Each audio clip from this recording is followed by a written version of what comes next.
Syedaralun, pakar hukum pidana Universitas Jenderal Sudirman, Hipnu Nugroho menilai persidangan tuntutan hukuman mati terhadap Teddy Minahasa. Berikut informasi selengkapnya untuk Anda.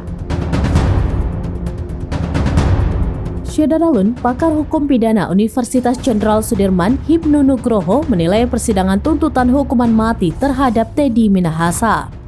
Seperti diketahui, Irjen Teddy Minahasa dituntut hukuman mati terkait kasus peredaran narkoba.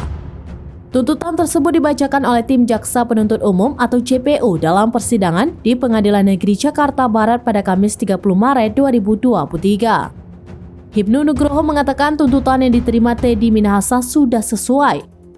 Hal itu karena Indonesia saat ini dalam posisi darurat narkoba. Ia pun mengatakan bahwa lembaga pemasyarakatan atau LP saat ini dipenuhi dengan para narapidana narkotika. Ia juga meyakini bahwa terdakwa Teddy Minahasa terbukti bersalah karena menjual narkoba yang menjadi barang bukti.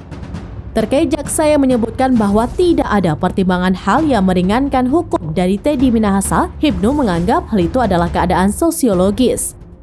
Menurutnya, Teddy Minahasa tidak menunjukkan rasa penyesalan. Berbeda dengan AKBP Dodi Prawira Negara yang mengungkapkan penyesalan atas perbuatannya.